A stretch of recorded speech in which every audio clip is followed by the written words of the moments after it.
रात भर 5 समय, वैसे आटोयाम का समय पूजन करो, मना नहीं, पर 5 समय की पूजन ये नारी प्रदोष काल से जब थोड़ा सूर्य का अस्त होता है उसके समय पर, उसी के बाद वो पूजन करना प्रारंभ कर देती है और शिव की आराधना करती है।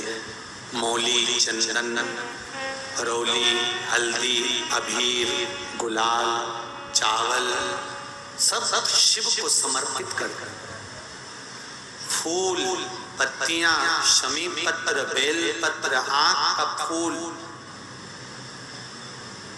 जहां जहां से पुष्प प्राप्त हो जाए वो पुष्प, 7 वृक्ष की पत्तियों को तोड़कर भी शंकर को समर्पित करते।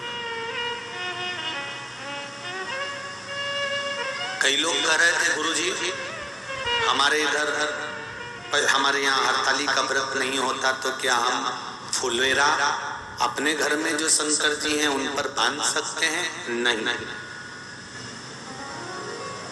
जहां हरताली का व्रत होता है, हरताली का तीज होती है, वहीं जहां शिवलिंग बनता है, माताएं पूजन करती हो, वहां फुलेरे का दर्शन, वहां फुलेरे का ध्यान देना। और हरताली का तीज का व्रत माताएं करती हैं, बेटियां करती हैं। अगर किसी कारणवश माता व्रत नहीं कर पाती, उसका स्वास्थ्य खराब हो गया या कोई कारण हो गया, तो उस व्रत को उसके पति को करना चाहिए। पर हरताली का जो व्रत है, हरताली का तीज का जो व्रत है, ये मरते दम तक नहीं छूटता, आखिरी तक भी ये व्रत रहता है, इस व्रत को छोड़ा नहीं जाता। इसलिए फुलेरे का दर्शन ऐसा नहीं है कि आप अपने घर में बांध लो और एक बार बांध लिया, कथा सुनकर के सीवर वाले महाराज ने कथा सुनाई तो बांध लिया, ऐसा नहीं। जहाँ शिवरात्रि का, जहाँ हरताली का पूजन होता है, जहाँ हरताली का तीज का पूजन होता है, वहां फुलेरा बंधना चाहिए। हाँ, शंकर भगवान के मंदिर में फुलेरा मंदिर के अंदर बांध सकते, फिर कोई मना नहीं, उसका दर्शन आप कर सकते, उसका स्मरण आप कर सकते। दूध, दही, शहद, घी, शक्कर पूजन की थाली में सब रखकर शंकर भगवान के वस्त्र, नारी का अखंड सौभाग्य की सामग्री, वस्त्र आदि रखकर शिव जी का पूजन कर, संकल्प कर, हरताली का तीज की कथा पढ़ भगवान शंकर का स्मरण किया जाता।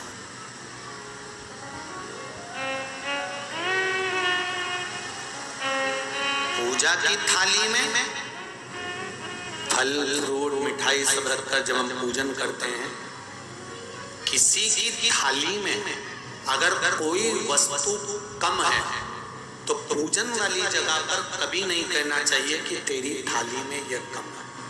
श्री शिवाय नमस्तुभ्यम साथियों, चैनल को जरूर सब्सक्राइब करें, कमेंट में हर हर महादेव लिखना ना भूलें। हरताली का तीज की सभी माता बहनों को बहुत बहुत बधाई। सभी माता बहनों का अखंड सौभाग्य रहे, इसी कामना के साथ जो सामग्री गुरुदेव ने बताई है वह सभी आपको एक एक करके अच्छे से बता रहे हैं, आप नोट जरूर कर लीजिए। सबसे पहले हमें लेना है रोली, चंदन, मौली, कुमकुम, अबीर, गुलाल, अक्षत यानी कि चावल।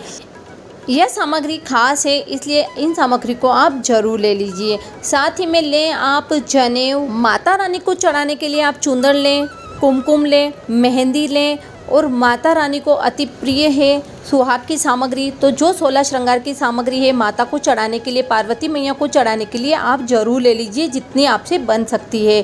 साथ ही में सुपारी, जनेऊ, इत्र, यह भी सामग्री आप जरूर लें।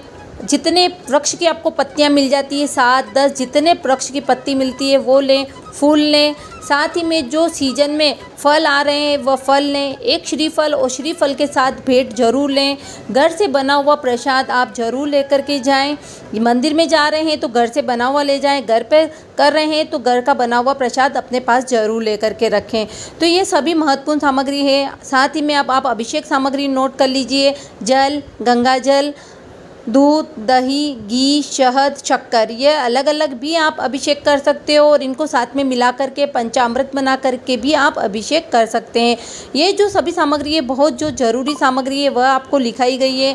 इसके अलावा भी अगर आप कोई लेना चाहते हैं तो लेकर के पूजा कर सकते हैं। फुलेरा ज़रूर इस दिन बनाएं, दर्शन करें। आपको फुलेरा बनाना भी बता देते हैं। आपको इसी तरह से बहुत ही अच्छे से फुलेरा बना करके तैयार करना है। 5 मिनट में आपका फुलेरा बन करके तैयार हो जाएगा। इसके लिए आपको लेना है फूल, कुछ फूल आप ले लीजिए जो आपके पास मिल जाते हैं। साथ ही में अशोक के पत्ते और आम के पत्ते लेना ना भूलें, 2 पत्ते ज़रूर लें। जो फूल आपने लिए हैं, चाहे वो गेंदे के हो, हजारी के हो, गुलाब के हो, इस तरह से एक एक करके के फूल डालें और साथ ही में उनके साथ साथ पत्तियां भी ज़रूर इस तरह से मोड़ मोड़ करके आप एक एक माला में पिरोते जाइए।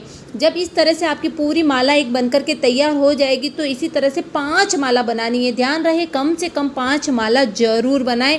इससे ज़्यादा बनाए तो चलेगा पर कम से कम 5 ज़रूर होनी चाहिए। साथ ही में लेना है आपको 1-2 लकड़ी लेनी है। बहुत सरल तरीका बता रही हूँ, आप इसके अलावा भी बना सकते हैं पर ये बहुत ही सरल विधि है, आप आसानी से उस दिन बना पाओगे। तो इसी तरह से आप 2 लकड़ी ले लीजिए, उन्हें बीच में से बांध दीजिए। इस तरह से आप उसको सजा भी सकते हो। तो इस तरह से लेकर के बीच में से दोनों को बांधिए। जो चारों सिरे हैं इनमें जो हमने 5 माला बनाई है, 4 माला इनके आसपास सिरों पर हम बांध देंगे और जो 1 माला रहेगी वो बीच में बांध देंगे। तो और ऊपर जो लटकाने के लिए है तो एक बड़ी डोरी भी बीच में बांधेंगे, जिससे ऊपर अगर आपके पंखा हो या कोई लटकाने की चीज़ हो तो वहाँ पर फुलेरा आपका आसानी से लटक जाए, बंध जाए। फुलेरा इतनी दूरी पर बांधना है कि नीचे बैठ करके आप आसानी से पूजा कर सकें। ऐसा नहीं सिर्फ शिवलिंग पर बांध दिया और आप दूर से पूजा कर रहे हैं, ऐसा नहीं। फुलेरा ऊपर बांधना है और नीचे बैठ करके जहां आप शिवलिंग वगैरह सब रखें और नीचे बैठ करके आप पूजा कर लें। इतनी दूरी पर ऊपर फुलेरा होना चाहिए। साथ ही जब आपका पूजन संपन्न हो जाता है, 4 या 5 पहर की जब आप पूजा कर लेते हैं, उसके बाद जब आप विसर्जन करने के लिए जाते हैं शिवलिंग का, माँ गौरी का, सबका, तब आप फुलेरा को भी उतार करके इनका विसर्जन करें। विसर्जन से पहले फुलेरा का दर्शन करें, स्पर्श कर अपनी मनोकामना जरूर मांगे। मनोकामना जरूर और ज़रूर पूरी होती है। फुलेरा से संबंधित जितने भी उपाय हैं चैनल पर डाल रखे हैं, आप ज़रूर देख लीजिएगा। उम्मीद करती हूँ आपको वीडियो ज़रूर पसंद आया होगा। साथियों, अपनी बहनों के लिए आप इस वीडियो को ज़रूर शेयर करें, क्योंकि दूर दराज में जो बहनें रहती है उन्हें नहीं पता होता है कि क्या पूजन सामग्री चाहिए, क्या विधि होती है। तो यह आसान सी पूजा आप अपने घर पर भी कर सकते हैं या फिर कहीं पूजा हो रही है तो आप वहां पर भी कर पाओगे। तो वीडियो को शेयर करना ना भूलें, चैनल को सब्सक्राइब जरूर करें। हमारा फुलेरा बन करके तैयार है, बस इसे अब आप जहाँ पूजा करते हैं वहाँ ज़रूर बांध दीजिए। ध्यान रहे जहाँ पूजा हो वहीं फुलेरा बांधा जाता है। बाकी हमारे घर के शिवलिंग में हम फुलेरा नहीं बांध सकते हैं। मंदिर में बांध सकते हैं पर घर के शिवलिंग में नहीं बांध सकते हैं। जहाँ हरतालिका तीज की पूजा होती है फुलेरा वहीं बांधा जाता है। चैनल को सब्सक्राइब कर वीडियो को ज़रूर शेयर करें। हर हर महादेव।